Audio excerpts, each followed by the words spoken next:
السلام على سيد الأنبياء والمرسلين سيدنا ونبينا ومولانا محمد وعلى آله وصحبه أجمعين. أما بعد فأعوذ بالله من الشيطان الرجيم. بسم الله الرحمن الرحيم. ومن يطع الرسول فقد أطاع الله. صدق الله مولانا العظيم وصدق رسوله النبي الأمين الكريم. وقال تبارك وتعالى في عظمة حبيبه الكريم: إن الله وملائكته يصلون على النبي يا أيها الذين آمنوا صلوا عليه وسلموا تسليما. اللهم صل على سيدنا ومولانا محمد وعلى آله وصحبه وبارك وسلم. اللهم صل وسلم وبارك على حال محمد وعلى آل محمد. عزیزان گرامی، السلام علیکم ورحمۃ اللہ وبرکاتہ. درس حدیث شریف میں آج ہم انشاءاللہ تعالی کتاب مشکات شریف سے، جو حدیث شریف کی معروف کتاب ہے، ایک حدیث پاک آپ کے سامنے بیان کریں گے اور اس کی انشاءاللہ تعالی ترجمہ اور تشریح کریں گے. تو سب سے پہلے حدیث پاک کا عربی متن سماعت کر لیں. وعن ابی ذر رضی اللہ عنہ قال: امرنی خلیلی بالسبع، امرنی بحب المساکین والدنو منہم، وامرنی ان انظر الى من هو دونی ولا انظر الى من هو فوقی، وامرنی ان اصل الرحم وان ادبرت، وامرنی الا اسأل احدا شیئا، وامرنی ان اقول بالحق وان کان مرا، وامرنی الا اخاف فی اللہ لومۃ لائم، وامرنی ان اکثر من قولی لا حول ولا قوة الا باللہ فانہن من کنز تحت العرش. رواہ احمد، یعنی امام احمد بن حنبل رحمۃ اللہ علیہ نے اس حدیث شریف کو روایت کیا ہے. اور اس حدیث پاک کا ترجمہ ہے: حضرت ابو ذر رضی اللہ تعالی عنہ بیان کرتے ہیں کہ میرے خلیل صلی اللہ تعالی علیہ وسلم نے مجھے 7 چیزوں کا حکم دیا. مجھے مسکینوں سے محبت اور ان کے قرب کا حکم دیا. مجھے حکم دیا کہ اپنے سے نیچے والے کو دیکھوں، اپنے سے بلند کو نہ دیکھوں. مجھے حکم دیا کہ میں رشتوں کو جوڑوں اگرچہ وہ رشتہ دور کا ہو. اور مجھے حکم دیا کسی سے کچھ نہ مانگوں. مجھے حکم دیا حق بات کہوں اگرچہ کڑوی ہو. اور مجھے حکم دیا کہ اللہ کے بارے میں کسی ملامت کرنے والے کی ملامت سے نہ ڈروں. مجھے حکم دیا یہ زیادہ پڑھا کروں: لا حول ولا قوة الا باللہ، نہیں ہے طاقت اور نہ قوت مگر اللہ سے، کیونکہ یہ عرش کے نیچے کا خزانہ ہے. اس حدیث پاک کے راوی حضرت ابو ذر رضی اللہ عنہ جو سرکار پاک علیہ الصلوۃ والسلام کے جلیل القدر اور بعظمت صحابی ہیں. حضرت ابو ذر رضی اللہ تعالی عنہ عرب کے قبیلہ غفار سے تعلق رکھتے ہیں، اور آپ سابقون اولون میں سے ہیں. یعنی سابقون اولون وہ صحابہ کرام کو کہتے ہیں جو ابتداء اسلام میں اسلام قبول کرنے میں سبقت کیے. اور ان کی فضیلت ہے، قرآن مجید میں اللہ تعالیٰ ان کے بارے میں فرما ہے: والسابقون الاولون من المہاجرین والانصار. تو ان کی فضیلت کیا ہے کہ یہ اسلام لانے میں چونکہ سبقت لے گئے، تو اسلام کے ابتداء میں جو تکالیف اور جو مشقتیں اور جو مصائب صحابہ کرام کو برداشت کرنی پڑی تھی، وہ ان سب مراحل سے گزرے ہیں. اور حضرت ابو ذر رضی اللہ عنہ ڈاکے ڈالا کرتے تھے. ان کے قبیلے کا کام یہی تھا، قافلے جو تجارت کے لیے جاتے آتے تھے ان کو لوٹ لیتے تھے. جس وقت ان کے کان تک حضور علیہ الصلوۃ والسلام کی نبوت کی بات پہنچی تو یہ اپنے برادر کو بھیجے مکہ مکرمہ کہ جا کر تحقیق کریں. بھائی ان کے آئے، جو کچھ بھی ان کو معلومات بھی حضور علیہ الصلوۃ والسلام کے بارے میں وہ آ کر حضرت ابو ذر کو سنائی. لیکن آنکھ سے دیکھا ہوا جو ہوتا ہے، سنا ہوئے کہ اس کا مانند نہیں ہو سکتا. یعنی انسان آنکھ سے جو کچھ دیکھتا ہے اس کی بات اور ہوتی ہے، سنی ہوئی بات اور ہوتی ہے. تو آپ مطمئن نہیں ہوئے اور خود اپنے طور پہ مکۃ المکرمہ پہنچے. حضور علیہ الصلوۃ والسلام کو جانتے تو نہیں تھے، کسی سے پوچھنا اس واسطے گوارا نہیں کیے کہ کوئی مسئلہ نہ ہو جائے. تو ایسے ہی مکہ مکرمہ میں کعبۃ اللہ شریف میں پہنچ کر وہاں بیٹھ گئے. حضرت سیدنا علی المرتضیٰ کرم اللہ وجہہ کا وہاں سے گزر ہوا، دیکھا، سوچا کہ مسافر معلوم ہوتے ہیں، تو فرمایا کہ مسافر ہو؟ تو انہوں نے کہا کہ ہاں. تو فرمایا میرے ساتھ چلو. مسافرین وغیرہ اور زائرین کی یہ لوگ بڑی خدمت کرتے تھے، لے جا کر اپنے پاس رکھے، کھلایا پلایا، کچھ بھی پوچھے نہیں مگر کیوں آئے ہو، کیا وجہ ہے. ایسے ہی 2-3 دن گزر گئے تو ایک دن سیدنا علی رضی اللہ عنہ ان سے پوچھ پڑے، 2-3 دن سے میں آپ کو دیکھ رہا ہوں، آپ کس لیے آئے ہیں مکہ؟ تو جب انہوں نے کہا کہ مجھے ایسے خبر ملی ہے کہ یہاں پر محمد نام کے ایک شخص نے نبوت کا جو ہے دعویٰ کیا ہے، میں ان سے ملنے آیا ہوں. تو یہ سن کر حضرت سیدنا علی ارشاد فرمائے کہ ٹھیک ہے، میں آپ کو ان سے ملا دیتا ہوں، لیکن چونکہ حالات یہاں کشیدہ ہیں اس لیے آپ جو ہے ابھی کسی کے سامنے اس بات کا اظہار نہ کریں. میں جب آپ کو ان تک لے کر جاؤں گا تو آپ جو ہے مجھ سے علیحدہ ہو کر پیچھے پیچھے چلتے رہیں. میں جہاں کہیں کوئی خدشہ خطرہ محسوس کروں گا تو وہاں میں کسی بہانے سے رک جاؤں گا، جوتی کا تسمیہ باندھنے کے بہانے سے یا پیشاب کرنے کے، تو آپ بھی رک جانا. تو بہرحال اس طرح وہ حضور علیہ السلام کی خدمت میں حضرت ابو ذر رضی اللہ عنہ کو لے کر پہنچے. حضور علیہ السلام سے ملنے کے بعد لازمی بات تھی کہ حضور کی جو ہے شخصیت کا اثر ایسا ان پر ہوا کہ وہ اسلام قبول کر لیا، اور اپنے اسلام کا جب انہوں نے کھلم کھلا اظہار کیا تو مار بھی کھائی. ان کو جو ہے کفار مکہ مارے پیٹے. حضرت عباس رضی اللہ عنہ سرکار کے چچا بیچ میں آ کر مکے کے کافروں سے کہے کہ دیکھو یہ قبیلہ غفار کا فرد ہے جو تم کو جو ہے سفر میں راستے میں ملتا ہے، اگر اس کو کچھ ہو گیا تو وہ لوگ تم کو چھوڑیں گے نہیں اور تمہارے جو ہے تجارت کا راستہ بند کر دیں گے. تو ڈر کے جو ہے کفار ان کو چھوڑ دیے. تو حضرت ابو ذر رضی اللہ عنہ سرکار پاک صلی اللہ علیہ وسلم کے حکم سے پھر اپنے قبیلے میں گئے اور وہاں تبلیغ کر کے آدھے قبیلے کو اپنے مسلمان بنا دیے. اور بعد میں سرکار علیہ السلام جب مدینہ طیبہ ہجرت فرمائے تو پھر یہ وہاں سے اپنے قبیلے سے مدینہ طیبہ کو بھی ہجرت کیے، اور بڑے فقیرانہ طبیعت کے حامل تھے. طبیعت میں فقر غالب تھا. اب فقیری بول تو لوگ جو ہے آج کل بھیک مانگنے کو سمجھتے ہیں، جبکہ فقیری ایک بہت بڑا روحانیت میں منصب ہے. اللہ کا جو فقیر ہوتا ہے وہ بالکل دنیا سے بے نیاز ہوتا ہے، کسی کی اس کو پرواہ نہیں ہوتی سوائے اللہ تعالیٰ کے، کسی اور پر اس کا توکل نہیں ہوتا. تو فقر ایک تصوف میں، ایک صوفیہ میں ایک مرتبہ ہے روحانیت کا. تو مختصر یہ کہ فقر کے اس اعلیٰ مرتبے پر تھے کہ بالکل بھی اپنے پاس کسی قسم کا مال جمع کرنے کے خیال نہیں تھے، جس کی وجہ سے بہت سارے صحابہ سے ان کا اختلاف ہو گیا تھا. خاص طور پہ حضرت سیدنا عثمان غنی رضی اللہ عنہ کے خلافت کے زمانے میں جب فتوحات ہونے لگی، جنگوں میں مسلمانوں کو کامیابیاں ملنے لگی، بہت مال و دولت آ گئی، تو جس کی وجہ سے تہذیبی اور تمدنی تبدیلیاں واقع ہونے لگی، عمارتیں بننے لگی، زربخ لوگ کپڑے پہننے لگے. تو یہ دیکھ کر آپ بڑی جو ہے ناراضگی کا اظہار کرتے تھے، کیونکہ حضور علیہ السلام کا وہ دور دیکھے تھے کہ کئی دن تک حضور فاقے کیا کرتے تھے، اہل بیت فاقے کیا کرتے تھے، صحابہ اکرام فاقے کیا کرتے تھے، کپڑوں پر جو ہے پیمن لگا کر پہنا کرتے تھے، جوتیاں پھٹ جاتی تو سی کر پہنتے تھے. وہ زندگی ایسی، اور یہ جو دیکھے تو انہوں نے کہا کہ تم لوگ جو ہے اسلام کو ترک کر دیے. اسلام کی جو روح ہے سادگی، اسلام کی جو روح ہے بالکل فقر و فاقے کی زندگی میسر ہوتے ہوئے بھی اللہ کی خاطر سب چیزیں چھوڑ دینا، یہ راستے سے تم لوگ ہٹ گئے. جبکہ دیگر جو لوگ اس طرح کے جو ہے معاملات کرتے تھے وہ کہتے تھے کہ ہم زکوٰۃ دیتے ہیں، جو ذمہ داریاں اپنی مالی ہے پوری کرتے ہیں، اس کے بعد اگر کھا رہے ہیں پی رہے ہیں کپڑے بنا رہے ہیں تو بری بات کیا ہے. تو شرعاً یقیناً اس کی اجازت تھی، مگر ان کا جو ہے روحانیت میں بڑا بلند مقام تھا. اور سرکار کی یہ جو وصیت ہے حدیث پاک میں جو حضور سے انہوں نے سماعت کی تھی اس پر پوری حیثیت سے کاربند تھے. اور سرکار پاک صلی اللہ علیہ وسلم نے ان کو جو ہے مسیح المسلمین یا مسیح الامت کا خطاب دیا تھا. یعنی حضرت عیسیٰ علیہ السلام جیسے بے گھر اور بے ٹھکانہ اور بالکل فقیرانہ زندگی گزارتے تھے، اس کے پوری طرح سے مظہر تھے. تو فقیری غالب تھی آپ کی طبیعت پر. تو جنگ تبوک کے موقع پر ان کا ایک جو ہے بڑا ایمان افروز واقعہ ہے. جنگ تبوک بہت بڑی جنگ ہے اور آخری جنگ ہے جس میں سرکار شریک ہوئے. 30,000 کا لشکر مسلمانوں کا تیار ہوا تھا، سخت گرمی کا موسم تھا. حضور نے اعلان عام فرمایا تھا تبوک ایک مقام کا نام ہے، وہاں جا کر رومی اس زمانے میں سپر پاور تھے، ان سے جنگ کرنا ہے.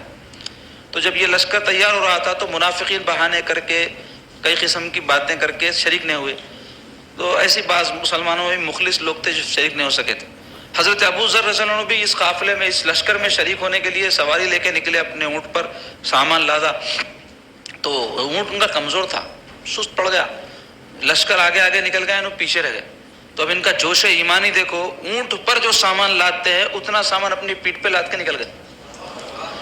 اب جب کئی منزل یہ لشکر آگے نکل گیا تو ایک صحابی کی نظر پڑی کہ کوئی شخص ریت میں بہت سا سامان اپنی پیٹھ پہ ڈال کے گھسیٹ لیتے آ رہا. تو اب دور سے کون ہے سمجھ میں تو نہیں آیا، کوئی آ رہا ہے خالی اتنا دکھا. تو حضور سے عرض کہ یا رسول اللہ کوئی شخص سے دور سے آ رہا ہے، کون ہے نظر نہیں آ رہا. حضور فرمایا ابو ذر ہے. ابو ذر ہے فرمایا سر. اور جب قریب آئے تو واقعتاً حضرت ابو ذر غفاری رضی اللہ عنہ تھے. تو صحابہ کرام حیران رہ گئے. تو حضور فرمایا یہ ابو ذر ایسا آدمی ہے جو تنہا رہے گا، تنہا مرے گا، تنہا اٹھے گا. اور حضور نے جو فرمایا تھا وہ بات پتھر کی لکیر تو بھی مٹ سکتی، مگر سرکار کی بات بالکل غلط نہیں ہو سکتی.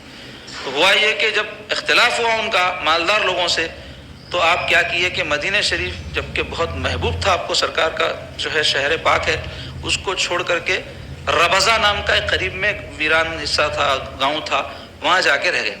ان کے سب برداشت نہیں کر سکتے، لوگوں کا اسٹینڈرڈ آف لیونگ، معیار زندگی جو اونچا ہو گیا تھا، آپ پسند نہیں کرتے تھے. تو نہیں معلوم ہم کو دیکھتے تو کافر ہی بولتے تھے ہوں گے. ہمارا جو زندگی کا انداز ہے، کھانا پینا لباس جو کچھ ہمارا طرز زندگی ہے. تو بہرحال ہوا یہ کہ آپ جا کے وہاں رہ گئے. تو اب جب وقت اخیر آیا ان کی زوجہ پریشان ہو گئی، بھئی ایسے گاؤں میں ہیں جہاں کوئی لوگ نہیں ہے، کچھ نہیں ہے، اب ان کو کچھ بھی ہو گیا تو ان کی تکفین، تجہیز، تدفین، نماز جنازہ میں عورت ذات کیسے کروں گی. تو اپنے شوہر سے غمزدہ ہو کر کہنے لگی جی اب آپ کی ایسی حالت ہے، ہر ایک کو مرنا ہے. دیکھو اب ریئلسٹک تھے وہ لوگ، حقیقت پسند. ہمارے پاس کبھی موت کا تذکرہ ہے، کیا منوس بتا نہیں کر رہے، کئی کو منوس، کئی کو موت کسی کو نہیں آئیں گی، ہر ایک کو آنے والی ہے، سب مرنے والے ہیں. ارے گھر میں میت کے باتیں کر رہے. حیرت ہوں گی آپ کو، نکاح کا خطبہ پڑھتے نا، خوشی کا موقع ہے، اس میں ایک آیت سرکار پاک صلی اللہ علیہ وسلم اپنے خطبے میں پڑھتے تھے، یا ایھا الذین آمنوا اتقوا اللہ حق تقاته ولا تموتن الا وانتم مسلمون. اس کا معنی کیا ہے؟ یا ایھا الذین آمنوا اتقوا اللہ، اے مومنو اللہ سے ڈرو، تقوی اختیار کرو، اتقوا اللہ.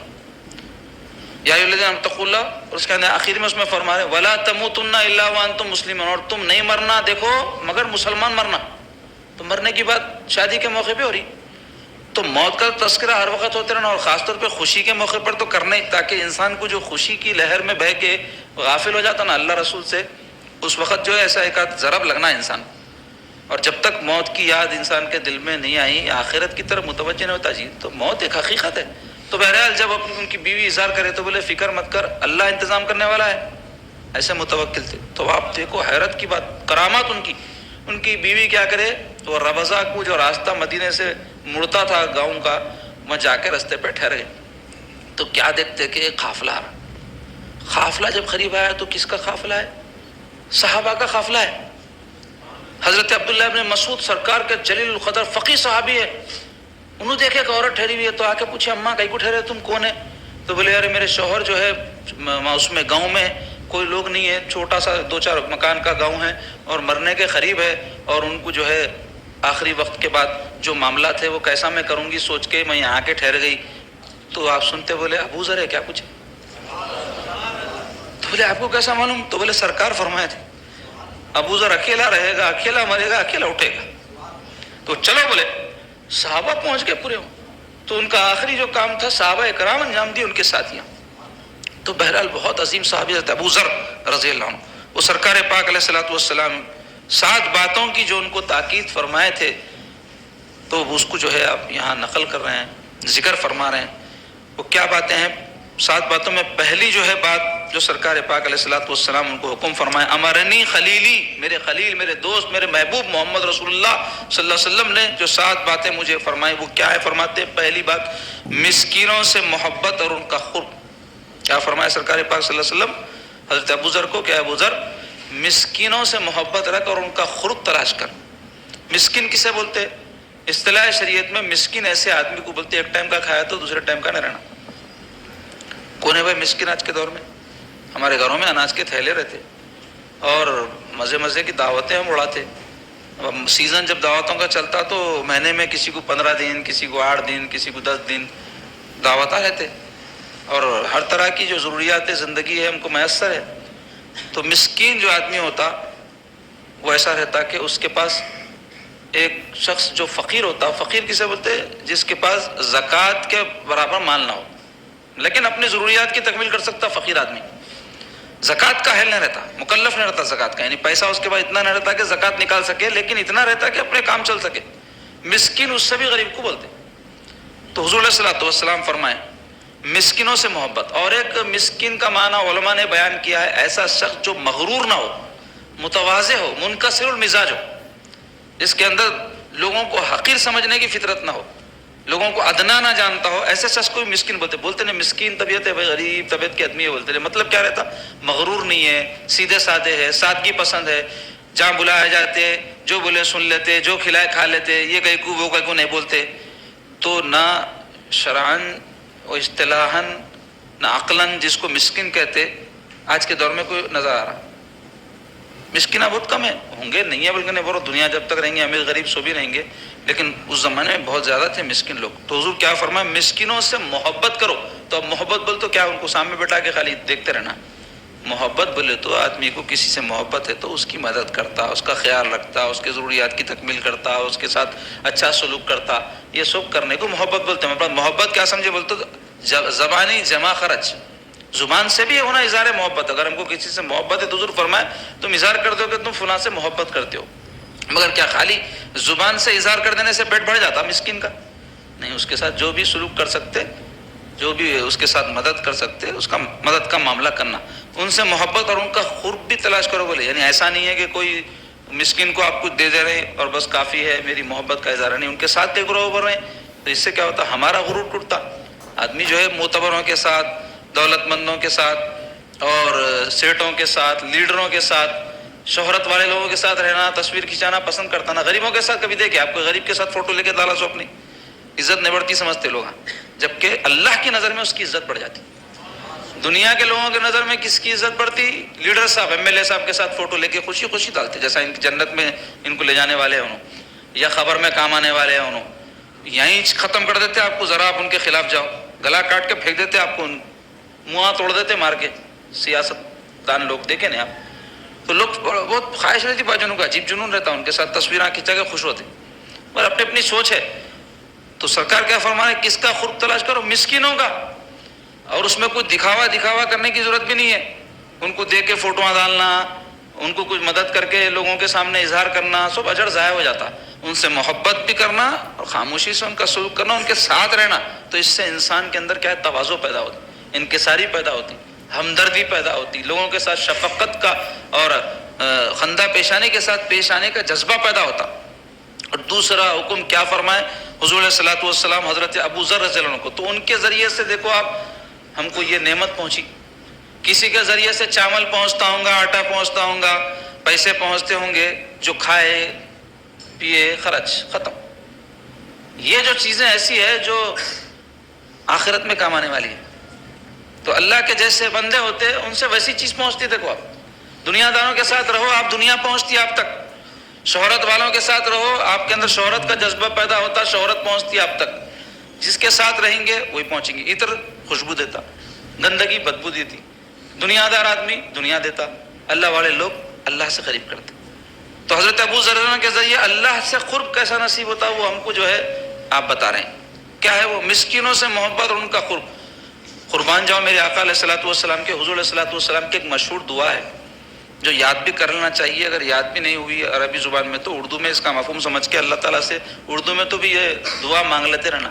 وہ دعا کیا ہے؟ اللہم احیینی مسکینہ وامیتنی مسکینہ واحشرنی فی زمرۃ المساکین یوم القیامہ، جس کا ترجمہ ہے اے اللہ مجھے مسکین زندہ رکھ، دولت مند نہیں، جیسا کہ ہماری آرزو ہے زندگی بھر کچھ بھی کر کے خوب پیسے کما لوں، گاڑیاں لے لوں، یہ لے لوں۔ سرکار کیا دعا فرما رہے ہیں؟ حضور کیا دعا فرما رہے ہیں؟ اے اللہ مجھے مسکین زندہ رکھ، یعنی ساری زندگی مسکین رہوں۔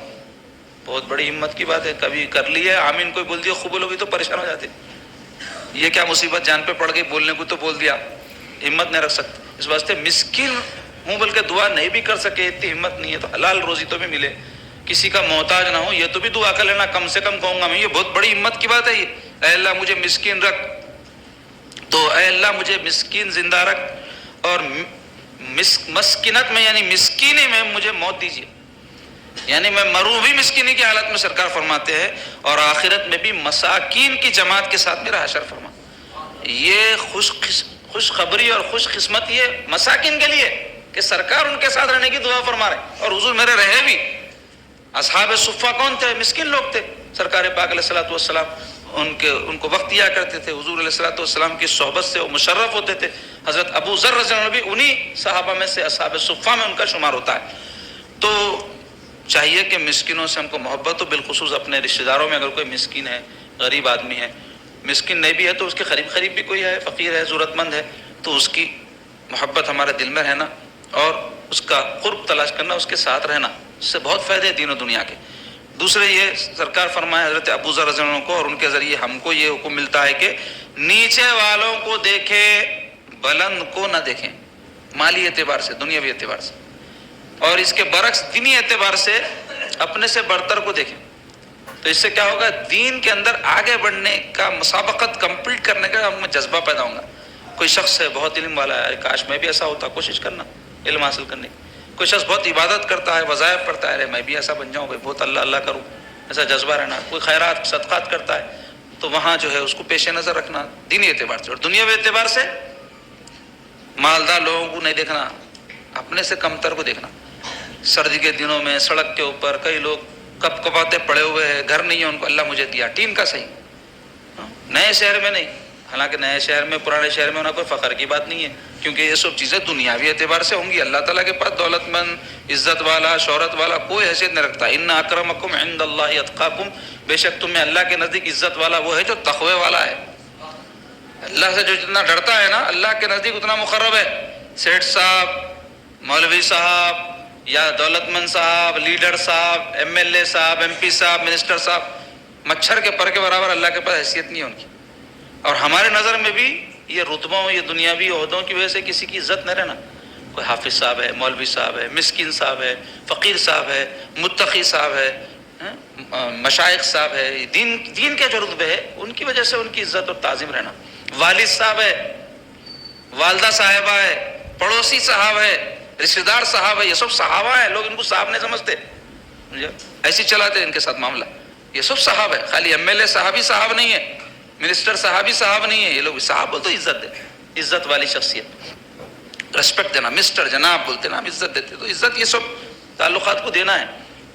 تو نیچے والوں کو دیکھنے سے کیا ہوگا؟ شکر گزاری پیدا ہوتی، اور اپنے سے اوپر والوں کو دیکھے مال و دولت میں حسرت پیدا ہوتی۔ آدمی جو ہے ہتھیلیاں ملتا، آئے میں کیوں نہیں ہوں ایسا، تو اس سے کیا ہوتا؟ آدمی کو خوشی ختم ہو جاتی، ہرس پیدا ہوتی، اور مالی اور دنیاوی اعتبار سے آگے بڑھنے میں جو ہے انہیں لگ جاتا، جس کی وجہ سے آخرت خراب کر لیتے۔ اس واسطے اپنے سے کمتر کو دیکھنا، شکر ادا کرنا، اے اللہ دیکھو کئی لوگوں کو گھر نہیں ہے، آپ مجھے گھر دی، کئی لوگوں کو اولاد نہیں ہے، مجھے اولاد دی، کئی لوگوں کی شادی نہیں ہوئی، میری ہو گئی، اور اگر نہیں ہوئی ہے تو انشاءاللہ ہو جائیں گی۔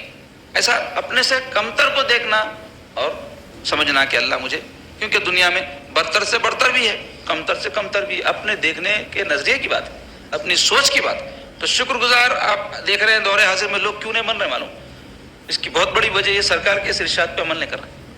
حضور فرمائے اپنے سے کمتر کو دیکھو، ہم میں ہر ایک اپنے سے برتر کو دیکھ رہا، اور کیا ہے بھائی، کیا پوری زندگی ہماری ایسی گزر جائیں گی؟ ان کو دیکھو کدھر چلے گئے، ان کو دیکھو کیا ہو گئے، ان کو دیکھو کیا ہو گئے۔ ہو سکتا ہے دنیا میں جو چاہتا سو مل گیا ہوں گا، آخرت کا کیا اثر ہوا کہ اس کی؟ ہمارے مومن کے نزدیک تو آخرت ہی چاہے میں نا جی، اگر نہیں ہے تو پھر مومن نہیں ہے۔ مومن ہوتا ہی وہ ہے جو ہر عمل میں، ہر معاملے میں آخرت کو پیش نظر رکھتا۔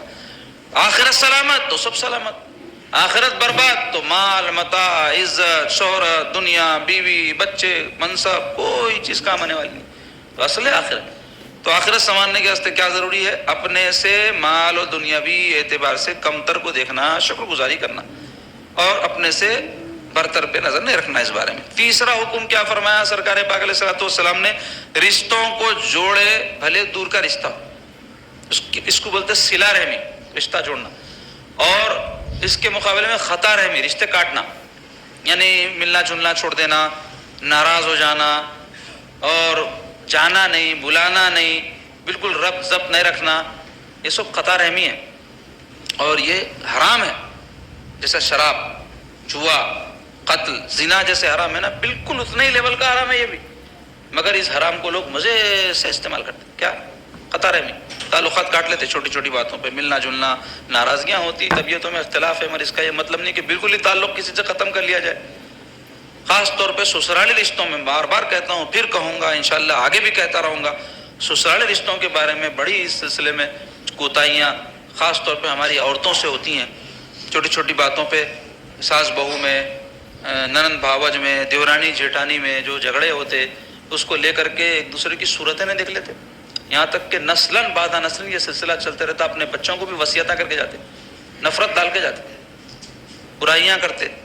ساس جو ہے بہو کی برائی کرتی، دیورانی جٹانی کی کرتی، ننند بھاوج کی کرتی، چغلیاں کھاتے ایک دوسرے کے، ادھر کی بات ادھر کرتے، فساد پیدا کرتے. یہ بہت بری چیز ہے. اللہ کے رسول صلی اللہ علیہ وسلم سختی سے منع کیے. اللہ کے بندو مل جل کے رہو فرمائے سرکار. 2 روزہ زندگی ہے جی، دیکھے دیکھے تک زندگی کی شام ہو جا رہی. اب تو جو امراض کی لہر چلی ہے، کس کا کب وقت آتا نہیں بول سکتے. تو جو وقت مل رہا اس کو غنیمت سمجھو، رشتے ناتوں کو جوڑو. اور رشتے ناتے جوڑنا یہ نہیں ہے کہ خلیرا بھائی گلے میں ہاتھ ڈالتا، اپن بھی اس کے گلے میں ہاتھ ڈالا. پھپھیرا بھائی گاڑی پہ لے کے پھرتا، اپن بھی لے کے پھر، انہیں دعوت کو لے جاتا، اپن بھی لے جا رہے، انہیں آٹو کو لے جاتا. یہ تو سب کچھ کرتے. وہ خلیرا بھائی، وہ پھپھیرا بھائی، وہ چچیرا بھائی، وہ ممیرا بھائی، وہ ساس، وہ بہو، وہ ننند، وہ جٹانی، وہ دیورانی، جو آپ سے دور رہنا چاہے، آپ سے ملنا نہیں چاہے، تعلقات منقطع کر لینا چاہے، آپ کو اہمیت نہیں دیتے، آپ ان سے جڑے. یہ صلہ رحمی ہے. اس کو سمجھو. اچھوں سے تو سب بھی اچھے رہتے، بروں سے اچھے رہنا. جو دور ہونا چاہ رہا اس کو قریب کرنا، یہ میرے آقا کی سنت ہے، اور اسی کا حکم ہے اس میں جو سرکار فرما رہے صلہ رحمی. اور دور کا رشتہ دار بھی ہے تو رشتہ دار ہے، بس اس کی آپ اہمیت دینا. اس کا رشتہ دور کا ہونے کی وجہ سے قریبی رشتہ دار کو جو ترجیح ہے وہ اس کو حاصل نہیں ہوگی، لیکن بالکل انہیں اوائڈ بھی نہیں کیا جا سکتا، بالکل اس کو نیگلیکٹ بھی نہیں کر سکتے، آپ نظر انداز بھی نہیں کر سکتے. تھوڑے بھی رشتہ داری ہے تو اس کو اہمیت دینا. تو اس کے لیے ضروری ہے کس سے کیا رشتہ، کیا ناتا، کیا تعلق ہے، معلوم رہنا.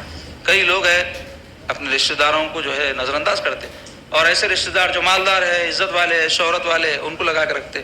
یہ بری بات ہے. رشتہ دار صرف رشتہ دار ہونے کی وجہ سے آپ کے نزدیک اہم ہو، نہ کہ اپنے رتبے، منصب، دولت، مال، عزت، شہرت کی وجہ سے. یہ بڑی بری چیز ہے. اس کو معیارات جو ہم بنا لیے نا، یہ غلط ہے. انسان سے جو تعلق ہمارا کسی سے جس قسم کا تعلق ہے، اس قسم سے ہم کو اس کے ساتھ پیش آنا چاہیے. بہرحال چوتھی بات جو سرکار نے فرمائی، کسی سے کچھ نہ مانگے.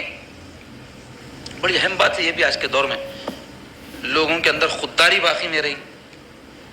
فقر و فاقہ، مسکینی، معاشی تنگی، مفلسی پہلے زمانے میں زیادہ تھی، لیکن مانگنے والے، ہاتھ پھیلانے والے، ذلیل و رسوا ہونے والے کم تھے. اب آج کل ہم اتنے خواہشات کے غلام ہو گئے ہیں کہ خواہشیں اتنی کہ ہر ایک خواہش پہ دم نکلے. بہت ارمان، خواہشیں اتنی کہ ہر ایک خواہش پہ دم نکلے. بہت نکلے میرے ارمان پھر بھی کم نکلے. بہت نکلے یعنی بہت بھی نکلے، بات بھی ایسا دکھ رہا کم ہے. تو اس کی وجہ سے کیا ہو گیا، کہیں کا بھی بس نہیں ہو رہا. حل من مزید برا پیٹ، جہنم کی پکارے کہتے ہیں. قیامت کے دن اللہ تعالیٰ جب جہنم میں جناتوں کو، انسانوں کو، پتھروں کو ڈال کے اس کی آگ دہکائیں گے، پھر اس سے پوچھیں گے اور ہونا کیا، بولتے حل من مزید، بولتے اور ہے کیا، پوچھیں گے. تو یہی حال ہمارا ہوگا، کہیں کا بھی بس نہیں ہو رہا. بولتے نہیں. غور کرنا اپنے آپ پہ، اتنی نعمتیں ہمارے پاس ہے، پھر بھی انسان مطمئن نہیں ہے، شکر گزاری نہیں ہے، اور جو نہیں ہے اس کے اوپر نگاہ ہے، جبکہ جو ہے اس پہ رکھ کے شکر ادا کرنا چاہیے، جیسا کہ اس سے پہلے سرکار کا حکم آیا. تو مانگنا بری بات ہے.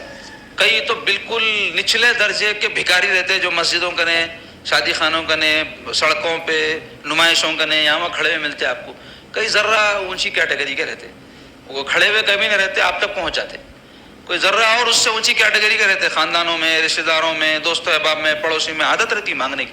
آدمی مانگنا شروع کرا تو اللہ تعالیٰ مانگنے پہ لگا دیتے. رسول کریم علیہ السلام کی خدمت میں ایک شخص آ کے بولے، یا رسول اللہ بہت پریشانی کے حالات سے گزر رہا ہوں، معاشی طور پہ بہت تنگی ہے.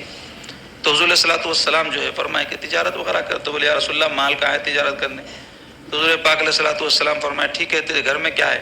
تو بولے یا رسول اللہ مٹی کے برتنوں کے علاوہ کچھ بھی نہیں ہے، بیچے تو کیا آتا اس کا. تو حضور فرمائے ٹھیک ہے کام کر، تہ بند رہنے دے، کرتا بیچ دے. کیونکہ مرد کا جو سطر ہے وہ ناف سے لے کے گھٹنے کے نیچے تک ہے نا، تہ بند ضروری ہے، نہیں کھول سکتے. لیکن کرتا اتار کے بھی مرد آدمی رہ سکتا، عورت کا سطر الگ ہے، مرد کا بتا رہا ہوں. تو ہوا یہ کہ حضور فرمائے ان کو کرتا جو ہے نکالے. تو حراج فرمائے سرکار اس کو. تو صحابہ میں سے کوئی جو زیادہ قیمت دیے 2 درہم وغیرہ انہوں خرید لیے. تو وہ کرتے کے جو پیسے آئے حضور ان کو دے کے فرمایا جا بازار سے کلاڑی خرید, جنگل میں جا کے لکڑی کاٹ بیچ. انہوں گئے سرکار کے حکم کی تعمیل کرے.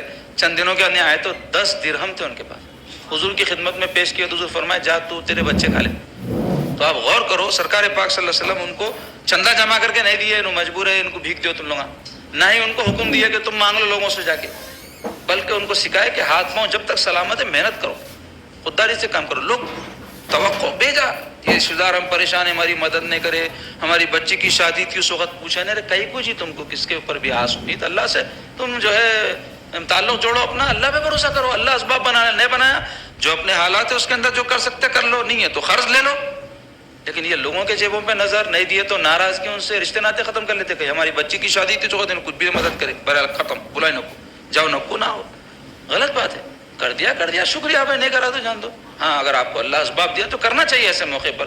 رشتے داروں میں اگر کوئی ضرورت مند ہے, مجبور ہے, پڑوسیوں میں ہے, مسلمانوں میں ہے, آپ کی جیسی استطاعت ہے, اس میں ترجیح یہ ہے کہ رشتے داروں کی پہلے مدد کریں, پھر پڑوسیوں کی کریں, پھر اس کے بعد مسلمانوں میں کوئی ہے آپ کر سکتے ہیں ان کی کریں. لیکن آپ رشتے داروں کو چھوڑ کے مسلمانوں کو پکڑتے بیٹھے کس کی مدد کی ضرورت, یہ بھی غلط. ترجیح کس کو دینا ہے وہ بھی معلوم رہنا.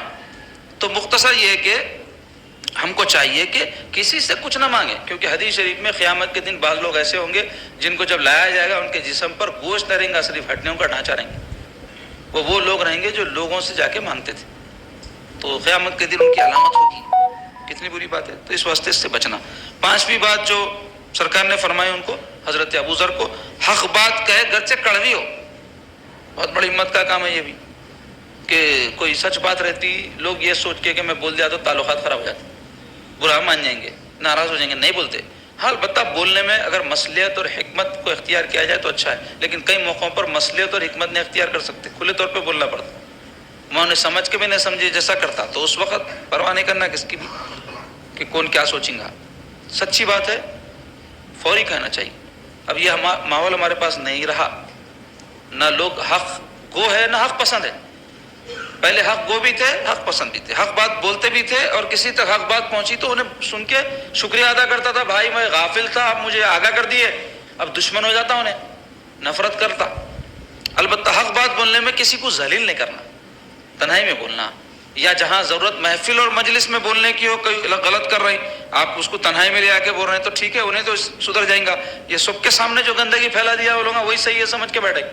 تو اس واسطے محفل میں اگر کوئی غلط کرا تو اس کو محفل ہی میں کہنا پڑے گا, تاکہ دوسرے لوگ اس کے اس عمل کو صحیح سمجھ کے وہ بھی اس کو اختیار نہ کریں.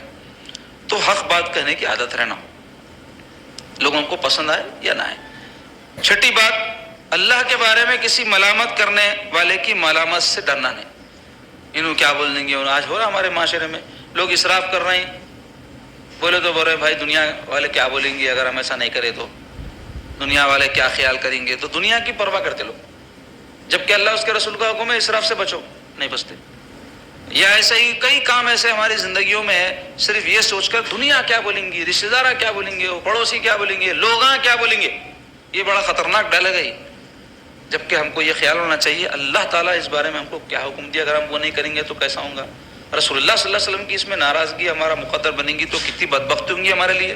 یہ پہلے سوچنا, یہ سوچنے کے بجائے انہوں کیا بولیں گے, انہوں کیا بولیں گے, لوگ کیا بولیں گے, دنیا کیا بولیں گی, دنیا کیا بولیں گی. عورتیں بہت زیادہ اس میں پھنسے ہوئے, وہیں ان کا کانٹا اٹکا ہوا, دنیا کیا بولے گی. شادی میزبانی کے موقع پر سادگی سے شادی کر دینا ہے, اگر آپ بولو عورتیں مانتے, ارے کہا ہے ایسا کریں گے تو دنیا کیا بولیں گی, تھوکیں گی. دنیا کہتے دنیا تھوکتی, تمہارے کچھ ضرورت ہے تو دے رہی کچھ, دنیا تمہاری پریشانی میں کچھ مدد کر رہی, کوئی بھی نہیں کرتا, تو پھر کس کی بھی پرواہ کر رہے ہیں تم. تمہارا مددگار تمہارا اللہ, تمہارا رسول, اس کی خوشنودی حاصل کرنے کی کوشش کرو.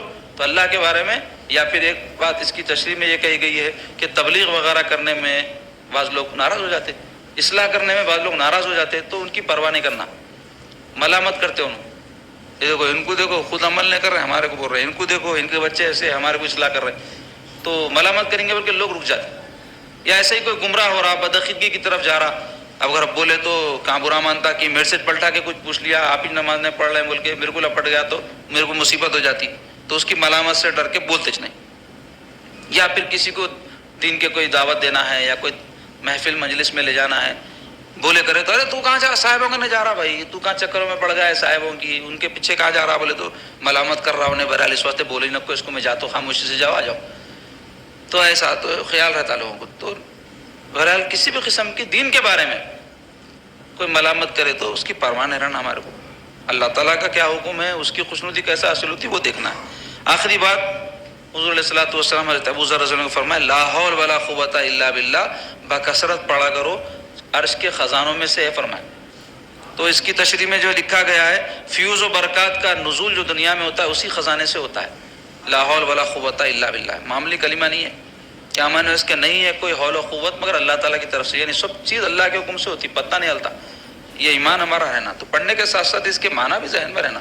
تو آدمی بے نیاز ہو جاتا جب تک انہوں نے چاہا نہ کسی کا اچھا ہوتا نہ کسی کا برا ہوتا. تو جاننا چاہیے کہ یہ کلمے کے بارے میں ایک روایت ملتی ہے کہ اللہ تبارک و تعالیٰ جب عرش کو پیدا فرمائے تو عرش کو اٹھانے کے لیے حاملان عرش بولتے وہ فرشتے جو عرش کو اٹھانے والے ان کو بھی پیدا فرمائے, اسٹاف عرش کو اٹھانے کا. تو ان کی تعداد اللہ جانے کتنی ہے. حکم ہوا اٹھاؤ, اٹھانے کی کوشش کرے تو ہلا بھی نہیں سکے. تو اللہ تبارک و تعالیٰ پھر وہ فرشتوں کی اتنی تعداد اور پیدا فرمائے, پھر ان سب کو حکم فرمائے اٹھاؤ, نہیں اٹھا سکے.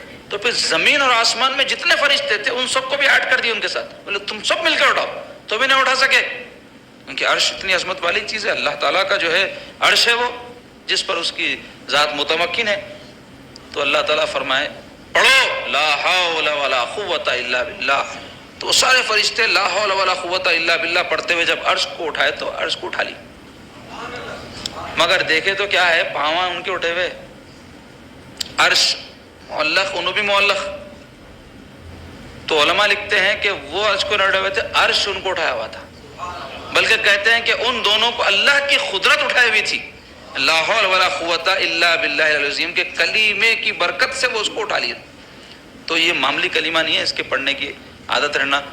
حنفی ہے تو نمازوں کی سنتوں کے بعد, جس میں سنتیں ہیں نا, ظہر کے بعد سنتیں, مغرب کے بعد سنتیں, عشاء کے بعد سنتیں, فجر میں اور عصر میں سنتیں نہیں ہیں نماز کے بعد, فرض نماز کے بعد.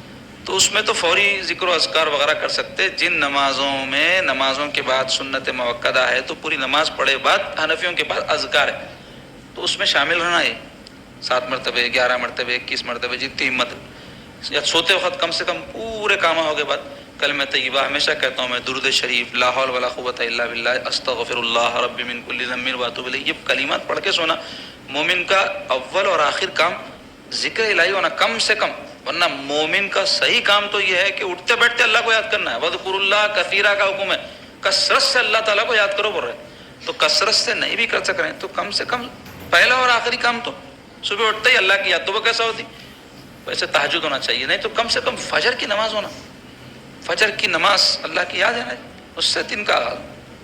اور عشاء کے بعد سونے سے پہلے جو وقت پہ بھی آپ سوئیں, عادی بنا لینا اپنے آپ کو, کچھ نہ کچھ ذکر کر کے سونا. یہ 100 مرتبے میں ابھی بتایا, سو نہیں بھی پڑھ سکے تو کم سے کم حدیث شریف میں آیا سورہ فاتحہ, آیت الکرسی اور سورہ اخلاص, معوذتین بولتے, قل اعوذ برب الفلق, قل اعوذ برب الناس کو بولتے, اور درود شریف. اتنے چیزیں پڑھ کے تو بھی سونا, اور اپنے بچوں کو بھی یاد دلانا, اور سونے سے پہلے ان کو پڑھنے کا عادی بنانا. بستر میں بچے جب اپنے ساتھ سوتے تو ان کو وضو کر کے آؤ بولنا, اگر وضو کے قابل ان کی عمر ہے تو. نہیں چھوٹے بچے ہیں تو لا الہ الا اللہ تو بھی پڑھانا, اللہ اللہ تو بھی بولنا, لا حول ولا قوت ایسا خود بھی پڑھانا. بچے کارٹون دیکھتے دیکھتے سو جا رہے ہیں, تو خواب میں بھی کارٹون چل رہا, اٹھے تو خود کارٹون کے جیسے ہو جا رہے ہیں. زندگیاں ان کے کیا زندگی ہے بولو آپ, یہ مسلمان کی ایسی زندگی ہوتی, معلوم ہی نہیں ہمارے کو مسلمان کے معمولات کیا ہونا. نہ ہی کوئی مرید ہے سلسلے میں تو اس کو مریدی کے معمولات معلوم ہے. مرید بولے تو آئے, ذکر سنے, سبحان اللہ ماشاء اللہ بولے, اٹھے چلے گئے. تربیت گاہ رہتی خانخواہ, مرشد مربی ہے, استاد نہیں ہے. مربی بولے تو تربیت کرنے والا, اور تربیت کا ہر مرحلہ تکلیف دہ رہتا. واعظ و نصیحت کا مرحلہ تکلیف دہ نہیں ہے, اچھی اچھی باتیں کرو, اچھے اچھے واقعات بولو, 2 گھنٹے بیٹھ کے سنتے. ابھی اگر یہ سب ہو جانے کا نہیں, کسی کو بولا جھاڑو لو میاں خانخواہ کو مارو بولتے, اب بھی تو مل صاحب بولتا, کیونکہ تربیت ہے. ذرا برتنوں کو ہاتھ لگا کے جاؤ میاں, لوگوں کو کھانا کھلا کے جاؤ میاں, ذرا پیر بھائی کی کچھ مدد کر دو میاں, بولے تو ارے یہ کیا بھائی, گئے تو حضرت کام لگا دیے. مگر کیا ہے, نفس کی اصلاح ہوتی ہے اس میں. کام لینا مقصود نہیں رہتا, آدمی کو 200-400 روپے دو, بھوئی ملتا ہے, برتنہ دھو کے جاتا. یا جو ہے کسی کو 4 پیسے دے دو, کئی ضرورت مند لوگ ہیں جھاڑو دے کے جاتے. ایسا کچھ نہ کچھ کام زندگی کا رکتا نہیں. یہ تربیت نہیں ہونے کی وجہ سے کیا ہو جا رہا ہے زندگیوں میں بہت مسائل ہو رہے ہیں. ہمارے کو کسی سے ربط ہی نہیں ہے. گھروں میں عورتیں کام کیوں نہیں کر رہے ہیں, بچوں کو ماں بابا کام کا آدھی نہیں بنا رہے ہیں. خانخواہوں سے جو جڑے ہوئے ہیں وہ لوگ خالی فاتحہ درود اس کچھ سے خانخواہ نظام سمجھ کے رکھے, تربیت کی طرف آ رہے نہیں. اور تربیت جہاں ہوتی وہاں ٹک رہے نہیں. کیوں؟ اپنی مرضی سے جو آدمی لگا ہوا ہے اپنے کام پہ, انہیں اپنے آپ کو سنی سمجھ رہا. میں جو چاہے کر سکوں, جنت کا سرٹیفکیٹ مل گیا تو میں رہتا ہوں ان کے ساتھ. ایسا ہے, ذمہ داری نہ ڈالنا کچھ بھی, یہ کرو وہ کرو بولنا نہیں. کیونکہ یہی تو ہے اصل شیطان, یہی تو ہے سب سے بڑا بت جو ٹوٹنا ہے کہ میں اپنی مرضی چلاؤں. اپنی مرضی توڑنے کا نام ہی طریقت ہے. اللہ اس کے رسول کی مرضی پہ لگ جانے کا نام طریقت ہے. اس کو سمجھنے کی ضرورت ہے. بہرحال اللہ ہم سب کو نیک توفیق عطا فرمائے.